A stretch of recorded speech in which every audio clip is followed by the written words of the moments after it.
Dua pembicara sebelum saya sudah cukup.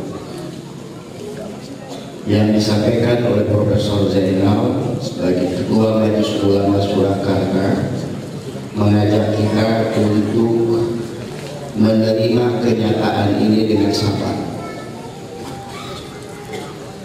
Kemudian Bapak Wakil Wali Kota sudah memberikan kebahagiaan kepada kita bahwa tempat jualan kita insya Allah sebentar lagi akan dibangun. Yang perlu kita renungkan, Bapak Wakil Wali Kota menyampaikan kabar gembira bahwa pasar sementara akan segera dibangun itu pada saat pengajian ini. Tidak bapak-bapak dan ibu-ibu dipanggil ke kantor wali kota kemudian disampaikan, tapi disampaikannya pada saat pengajian. Ini menggambarkan kepada kita tentang hikmah pengajian itu sendiri. Dan kalau Bapak Wakil Wali Kota menyampaikannya pada saat pengajian, di mana Allah ada di dalam pikiran kita dan ada di dalam hati kita, dan kita pun sedang khusyuk-khusyuknya untuk bertaubat meminta ampun kepada Allah, berita itu sampai, maka pasti ini adalah kehendak Allah. Boleh jadi kalau bulan depan kita ngaji lagi di tempat ini, pasar itu sudah jadi. Pasar itu sudah jadi. 2 bulan setelah itu Bapak dan Ibu sudah disadakan lagi. Kita yakin bahwa apa yang dibawakan oleh Ustaz tadi di dalam rupiah ini adalah mengajak kita untuk menyadari tentang godaan syaitan yang selalu datang menemui kita kapan saja dan di mana saja, terlebih-lebih di pasar.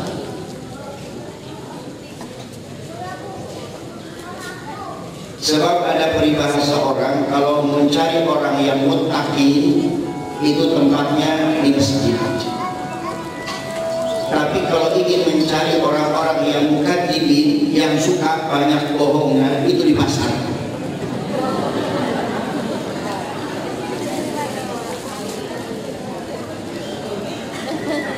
Jangan-jangan apa yang terjadi musibah menimpa kita itu bagian daripada peringatan Allah kepada kita. Jangan-jangan karena kita kurang bersyukur kepada Allah. Soal sedih pasti sedih.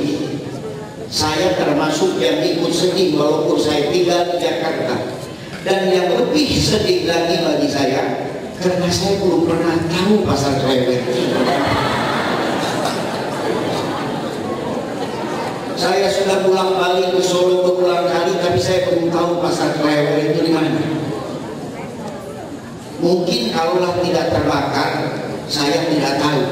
Mungkin hikmah bagi saya, sehingga saya tahu pasar Klewer.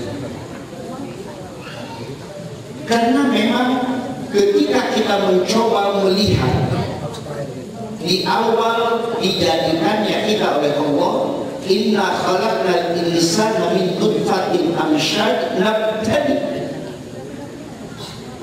Allah menciptakan manusia dari air yang tercampur. Saya tidak usah terjemahkan air yang tercampur, bapak-bapak dan ibu-ibu sudah paham. Nabtali, untuk diuji.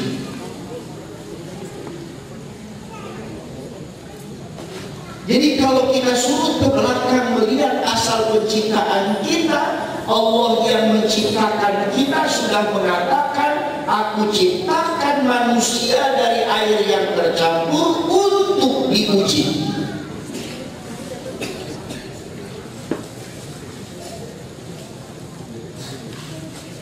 Ujian itu disebutkan juga oleh Allah ada dua. Wa nabluukum bisyarri wal khairi fitnah. Kata Allah, aku akan uji kalian dengan kebaikan, aku akan uji kalian dengan kejelekan.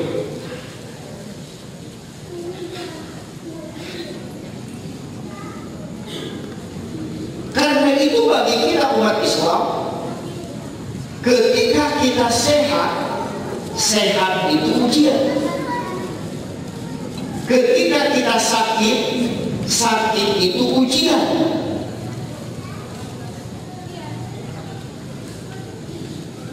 Ketika kita kaya, kekayaan itu ujian. Ketika kita miskin, miskin itu ujian. Ketika kita menjadi pejabat, jabatan itu ujian. Ketika kita menjadi rakyat, rakyat itu juga adalah ujian.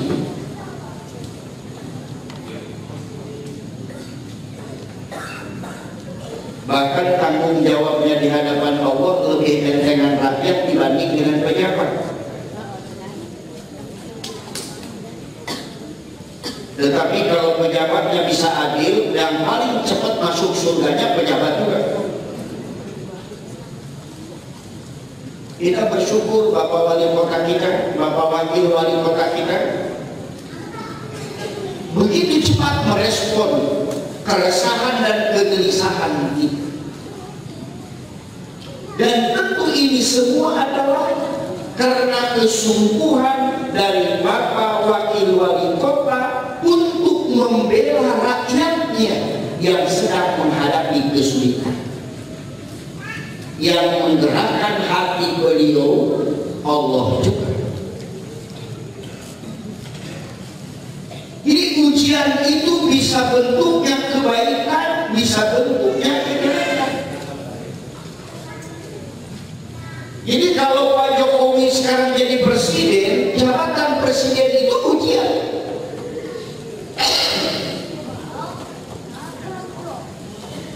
Beliau tidak boleh lupa bahwa asalnya dari Surakarta.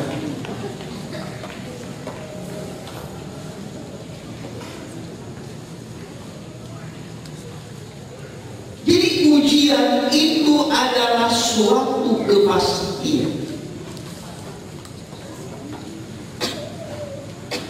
Apalagi kalau kita kaitkan dengan ayat yang lain, "Qul la yusibana illa ma kataballahu lana." Tidak akan menimpa seseorang kecuali yang sudah Allah tentukan. Bapak dan Ibu, kalau kita kembali ke ayat itu, pasar kita terbakar, kembali bahwa itu terjadi adalah ketentuan Allah, takdir Allah, kembalikan kepada Allah, hati kita tenang. Hati kita tenteram. Justru yang harus kita lakukan adalah bertanya kepada diri kita masing-masing, kenapa Allah menegur saya dengan musibah ini?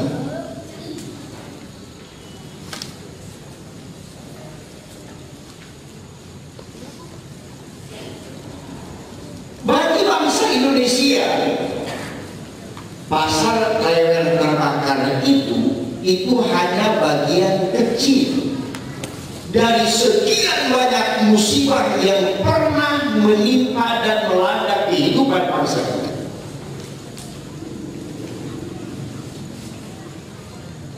Ada tsunami di Aceh, ada gunung meletus,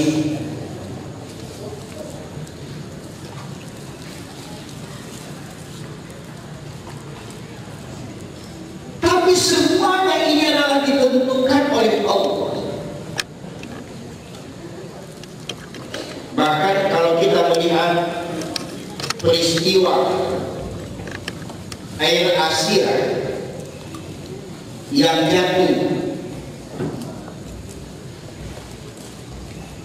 sebelumnya ada 9 orang yang datang ke bandara Juanda dengan marah-marah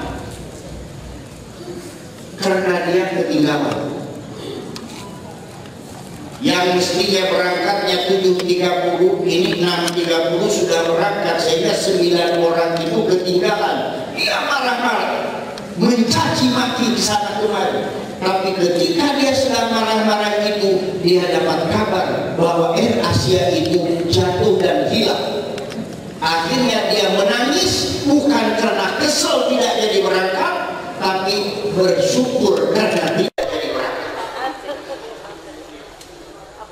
Maka sangat boleh jadi apa yang menimpa bapak-bapak dan ibu-ibu, di situ ada rahasia Allah, karena Allah ingin memberikan kebaikan kepada bapak-bapak, memberikan kebaikan kepada ibu-ibu agar kembali mengingat Allah.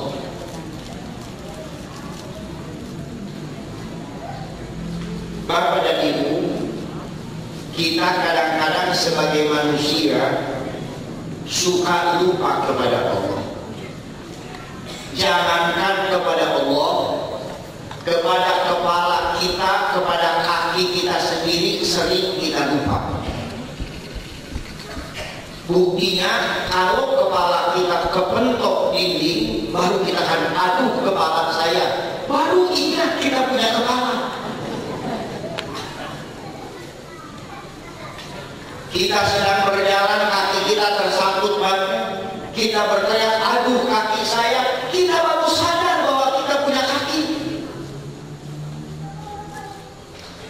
Inilah yang menyebabkan musibah demi musibah datang silih berganti, karena sudah mulai banyak orang yang lupa kepada Allah. Kenapa dia lupa kepada Allah? Orang yang lupa kepada Allah itu disebabkan karena kemungkaran dan kemaksiatan yang dilakukan oleh orang.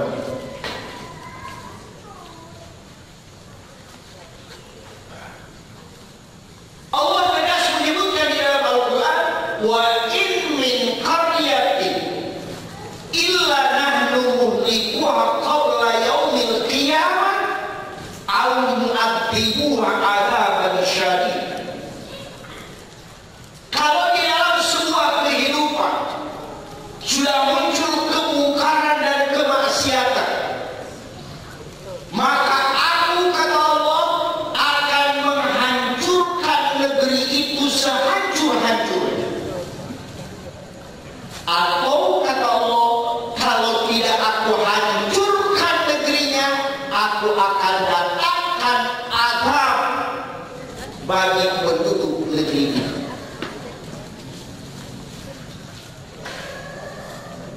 Ruqyah tadi memberikan dorongan kepada kita untuk segera sadar, jangan-jangan dalam tubuh kita isinya bukan iman tetapi syaitan.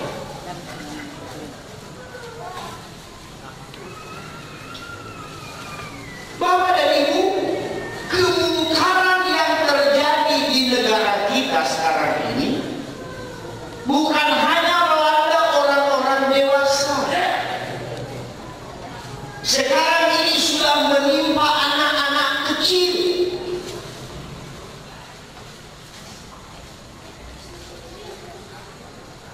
Masih segar dalam ingatan kita ketika Ibu Risma, Wali Kota Surabaya, menutup tempat pelacuran doli. Bermula dari kunjungan beliau ke tempat pelacuran itu, kemudian Ibu Risma bertemu dengan seorang ibu umur 60 tahun, dan dia sudah menjadi pelacur di tempat itu sejak umur 19 tahun.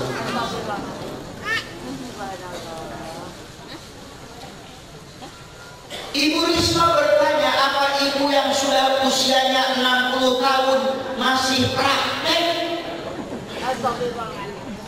Dijawab oleh ibu itu, masih, cuma tidak pakai alhamdulillah saja.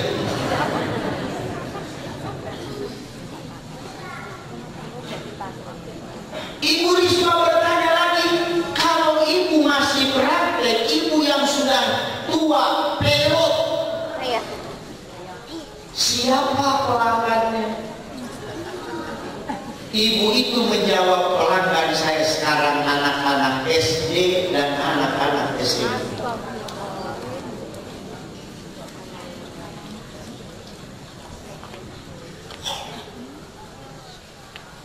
Bahkan perbuatan dosa sekarang ini sudah tidak mengenal batas dan tidak mengenal malu.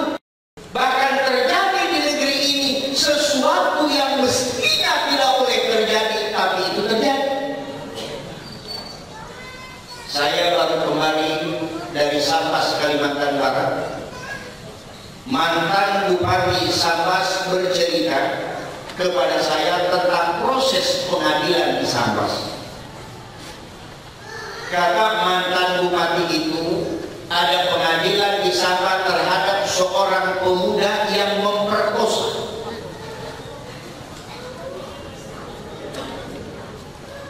Hakim bertanya, kenapa saudara memperkosa? Dia menjawab dengan jujur, saya terpengaruh oleh tontonan yang ada di handphone saya.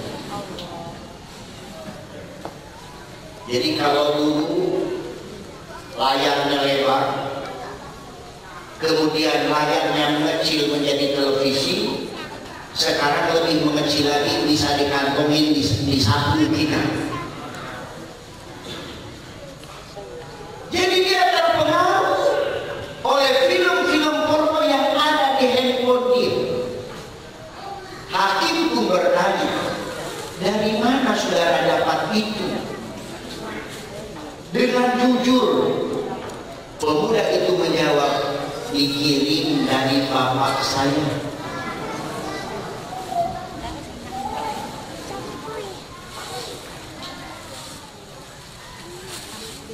Jadi kompak antara anak dengan bapak.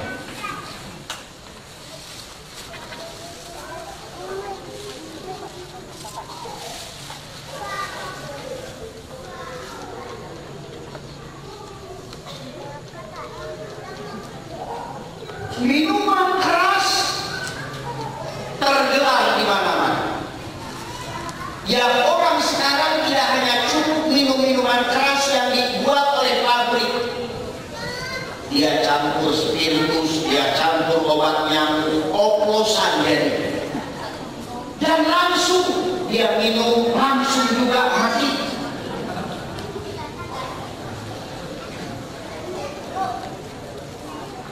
Makanya ketika saya datang ke sebuah daerah, saya tanya yang jualan itu di warung itu, saya bilang, Bu, ada nggak minuman oplosan? Kata ibu itu, maaf Pak, kami tidak menjual minuman keras, apalagi yang oplosan. Saya katakan kalau begitu bikin yang dioplos itu gula, air, sama kopi untuk saya. Tetapi yang menariknya Bapak dan Ibu, setiap ada upaya dan usaha untuk menghilangkan sumber-sumber kemungkaran dan kemaksiatan, pasti ada yang menolak. Baru-baru 6 orang ditembak mati di Nusa Kambangan karena mereka adalah gerbong narkoba. Sampai sekarang orang yang protes merasa keberatan belum berhenti. Mereka menganggap bahwa itu adalah melanggar hak asasi manusia.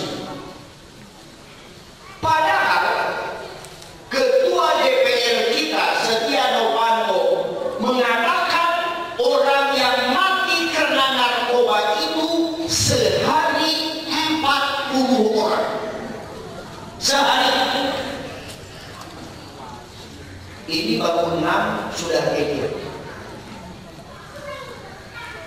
Ketika Menteri Perindustrian mengeluarkan surat edaran peraturan menteri bahwa minimarket tidak boleh menjual minuman keras, orang protes. Bahkan ketika Ibu Risma mau menutup tempat pelacuran, yang protes bukan hanya di Surabaya, sampai dari Jakarta, dari Bandung, dari mana-mana. Padahal sebagaimana yang dikatakan oleh Allah bahwa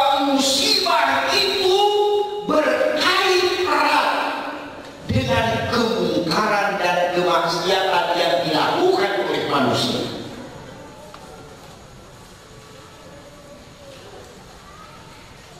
Karena itulah ketika kita menghadapi musibah, ketika kita mendapat musibah, maka sebenarnya itu adalah wujud sayang Allah kepada kita.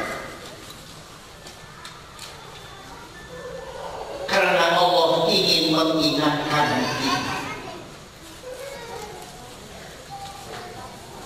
Karena seringkali kalau diujinya oleh Allah dengan kenikmatan, dengan kebaikan, dengan kekayaan, kita sering tidak merasa bahwa kekayaan itu berasal dari Allah.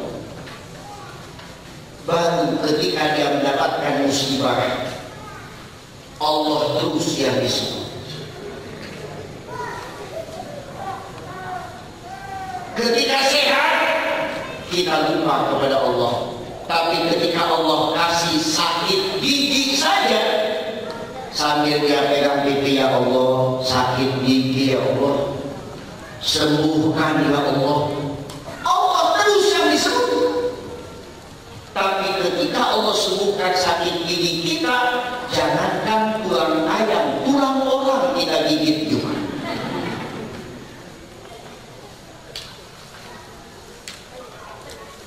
Allah datangkan musibah menemui kita karena Allah ingin meningkatkan iman kita ke tingkat yang lebih tinggi.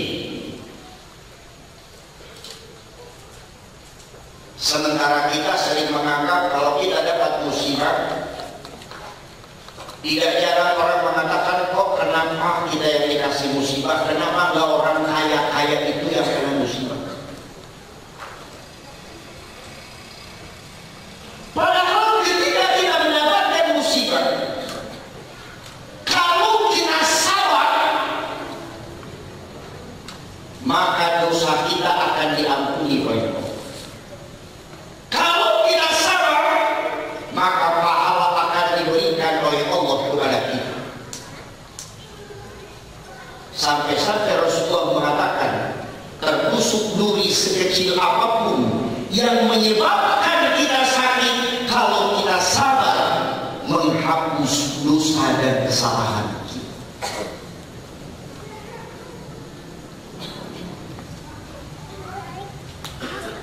Kita sudah bisa membayangkan sekarang ketika di pasar Klewer kemarin, tempatnya kecil, sumpah, padat, besok kan kasihnya di lapangan bola.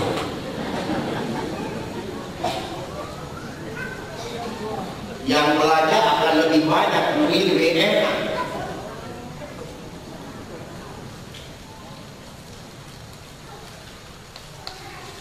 Jadi Allah akan menaikkan iman kita ke tingkat yang lebih tinggi. Dan manakala iman kita naik, sehingga kita menjadi orang yang takwa, maka Allah menjanjikan kepada kita, wa may yattaqillaha yaj'al lahu makhraja wa yarzuqhu min haitsu la yahtasib. Siapa saja orang yang sudah menjadi orang yang takwa kepada Allah, maka Allah lah yang akan memberikan jalan keluar dari kesulitan yang dihadapi.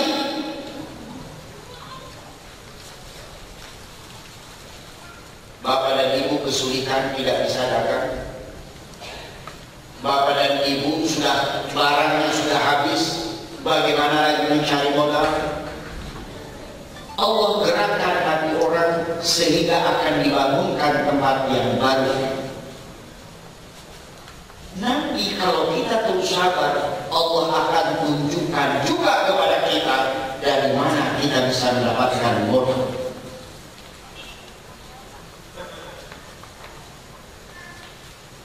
Modal itu Bapak dan Ibu bukan uang.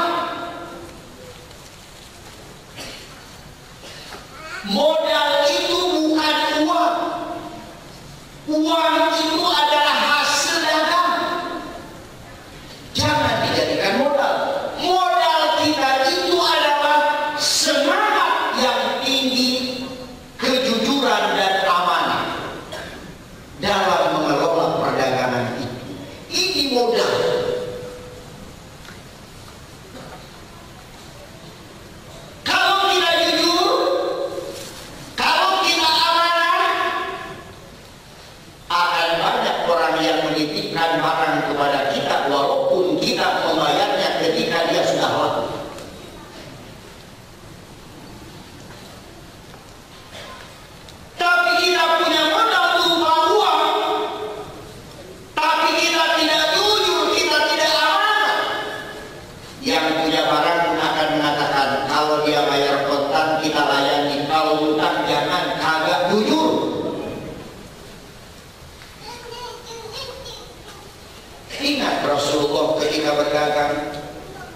dipercaya oleh Siti Khadijah karena kejujuran, karena amanahnya.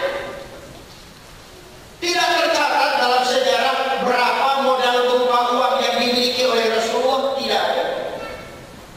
Modal yang dimiliki oleh Rasulullah adalah semangat dagang, kejujuran, dan amanah. Karena jujur dan amanah itu Siti Khadijah bukan hanya percaya untuk menitipkan barangnya kepada Rasulullah, bahkan menitipkan dirinya kepada Rasulullah menjadi istri Rasulullah. Ini yang kita kadang-kadang keliru. Tidak jarang orang kemudian mikir dari mana modalnya, kemana harus pinjam, sehingga kadang-kadang udahlah datang rentenir, kemudian kita ambil, padahal tidak pernah ada rentenir yang memiliki pikiran yang baik terhadap kita. Yang namanya rentenir selamanya bagaimana membuat kita susah.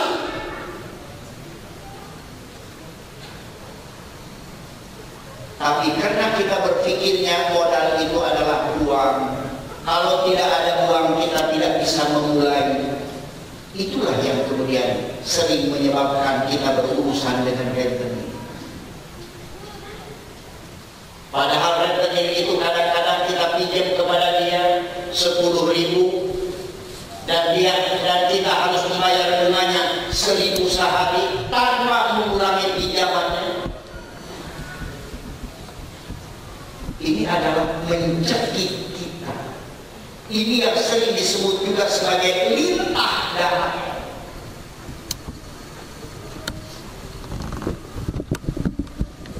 Tidak usah dalam keadaan bapak-bapak dan ibu-ibu dalam keadaan bimbang, kalaupun nanti dibangunkan oleh bapak wakil wali kota pasar sementara, dari mana kita memulainya?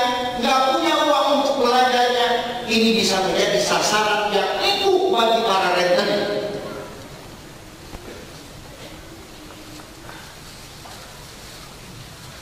Kita harus kembali kepada Allah. Setelah kita mendapatkan musibah ini, sepertiga malam, jam 3 malam, kita gelar sajadah, kemudian kita salat tahajud, angkat tangan dan meminta kepada Allah. Bergantungnya hanya kepada Allah, memintanya hanya kepada Allah. Karena manakala kita hanya bergantung dan meminta hanya kepada Allah, Allah menjanjikan, wa man yatawakkal 'ala Allah fa huwa hasbuh. Siapa saja yang mintanya hanya kepada Allah, bergantungnya hanya kepada Allah, kata Allah, aku akan penuhi seluruh keperluan hidupmu.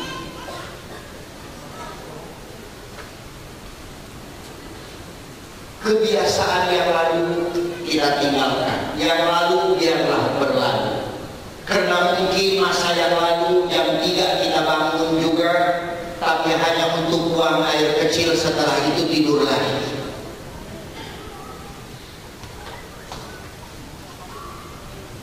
Sekarang kita bangun untuk salat, untuk tahajud, munajat dan meminta kepada Allah. Hati kita akan semakin tenang, pikiran kita akan semakin cerdas dan cemerlang. Dari situ Allah akan bukakan jalan. Kita lakukan komunikasi. Kepada siapa kita datangi toko, kita bercerita, nanti akan ada saja Allah akan menunjukkan orang-orang yang bisa memberikan kepercayaan kepada kita agar kita bisa berdagang kembali.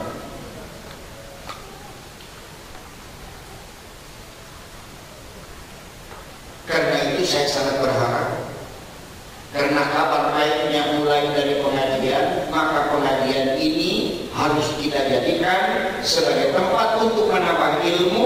Mudah-mudahan dengan menambah ilmu yang kita lakukan, menambah keberkahan yang akan Allah berikan kepada kita. Jadi jangan hanya sebatas ngaji lagi susah. Kalau sudah senang lagi, lupa lagi.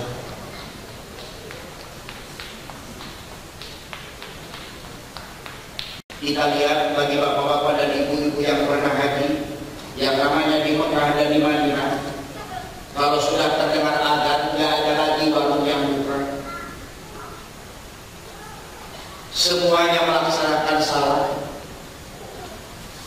Karena memang keberkahan itu lewat pendekatan kita, kedekatan kita dengan Allah, lewat ibadah demi ibadah, lewat doa demi doa.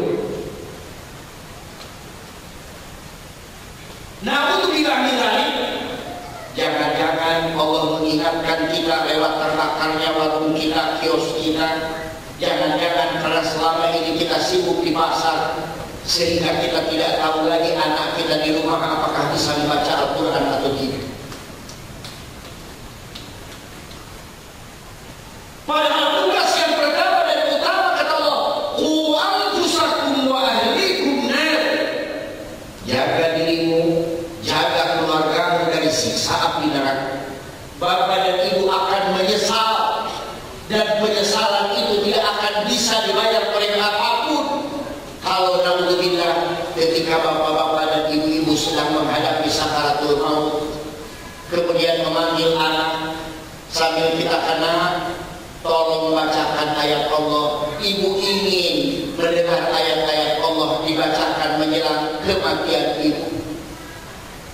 Kita akan merasa sedih kalau kemudian anaknya datang menangis sambil mengatakan, maaf, saya tidak bisa memenuhi keinginan ibu karena saya tidak bisa membaca Al-Quran.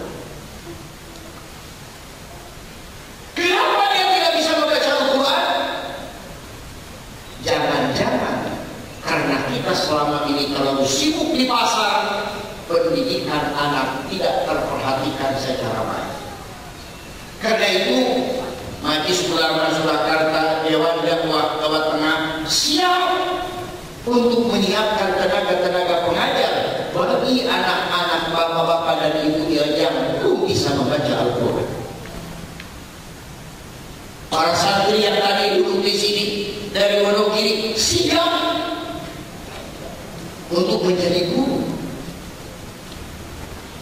agar kemudian keluarga kita, keluarga yang senantiasa dihiasi oleh Al-Quran, bapaknya membaca Al-Quran, ibunya membaca Al-Quran, anak-anaknya membaca Al-Quran. Alangkah indahnya rumah itu kalau setiap selesai maghrib paling tidak di rumah itu terdengar bacaan Al-Quran.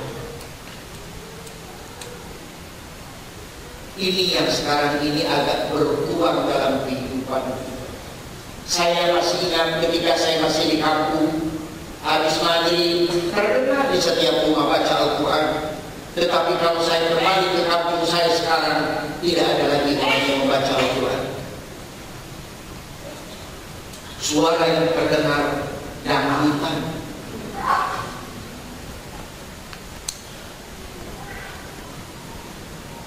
Sangat boleh jadi, naudzubillah, kalau kios kita, warung kita terbakar, karena Allah ingin mengingatkan kita lewat peristiwa itu. Karena jangan-jangan kita berdagang, kita berbisnis, tapi kita tidak mengikuti perintah Allah, di mana ada perintah kepada kita untuk mengeluarkan zakat bila sudah nisab, paling tidak mengeluarkan infak.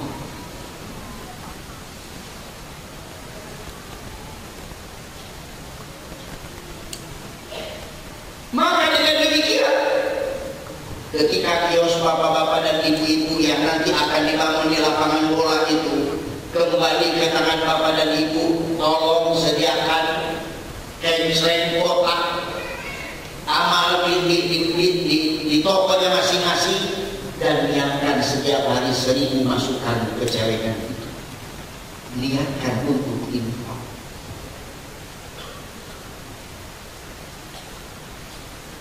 Ini semuanya adalah kita jadikan alat untuk melakukan muhasabah, introspeksi, evaluasi terhadap perjalanan kita. Karena apapun yang menimpa kepada kita, pasti di situ ada nilai-nilai kebaikan yang ingin Allah berikan kepada kita.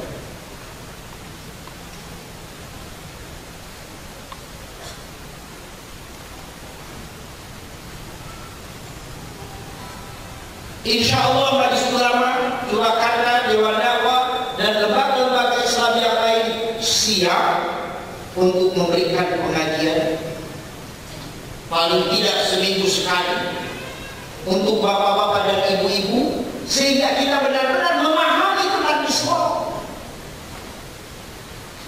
Dengan kepahaman itu kemudian kita menjalani hidup ini. Ketika kita dagang sebagai seorang muslim, ketika kita kerja sebagai seorang muslim, begitu seterusnya.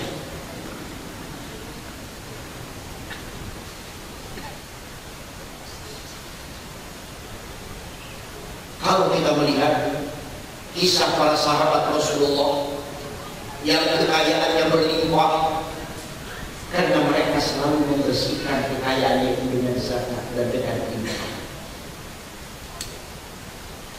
Di Saudi Arabia kita kenal, karena di mana-mana kita bisa melihat ada yang Abu Latif Jamil.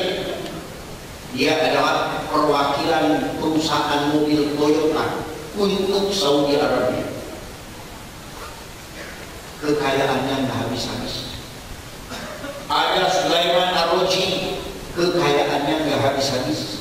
Ada Bin Laden, kekayaannya nggak habis-habis. Kenapa?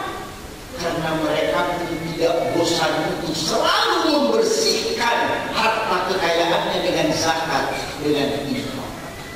Bahkan yang pernah saya dengar sendiri dari Syekh Yusuf Abdul Latif Jamil, dia mengatakan dari hasil usaha selama 1 tahun, dari semuanya setelah saya keluarkan zakatnya, maka yang sudah bersih menjadi milik saya bagi 3.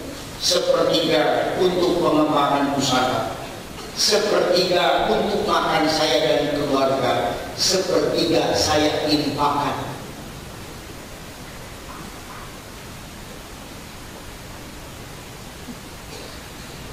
Dan ini senapas dengan satu hadis panjang yang dikisahkan oleh Rasulullah ketika seseorang dia berjalan, di atasnya ada awan.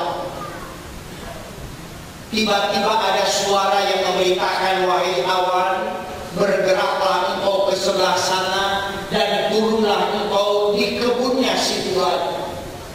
Orang itu kaget.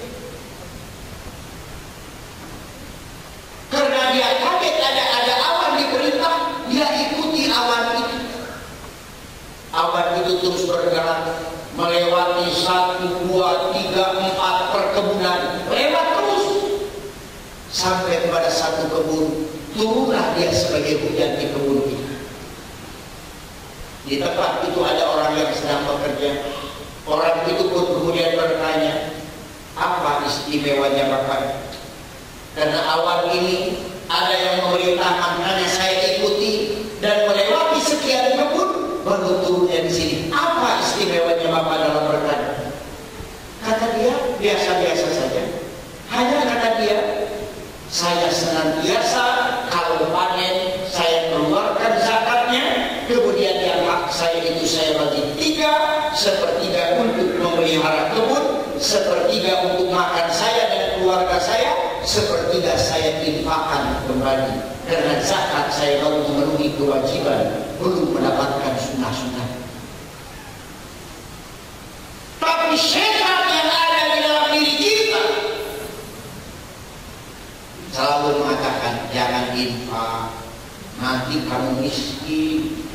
Jangan infak, nanti uang kamu berkurang. Karena itulah, kalaupun dompet dikeluarkan pada hari Jumat, yang dia cari bukan yang besar, dia cari yang paling kecil. Dia obok-obok dompetnya itu, mencari yang kecil. Ketika yang kecil ketemu 1.000, sambil dia masukkan ke dalam kotak, tapi dalam pikirannya, perasaan tadi ada 100. 1.000 saja dia masih bersih. Itu setan yang selalu membisikkan seperti itu. Padahal kita sama-sama tahu, kalau kita infak, Allah akan menggantinya dengan 700 kali lipat.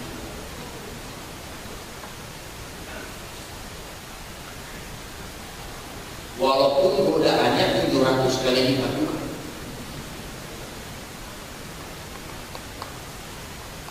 Banyak orang ketika ingin berangkat haji untuk yang pertamanya dengan susah payah, tapi yang kedua, yang ketiganya itu diberikan kemudahan oleh Allah karena dia sudah diganti kembali oleh Allah dengan 700 kali lipat dari kekayaan.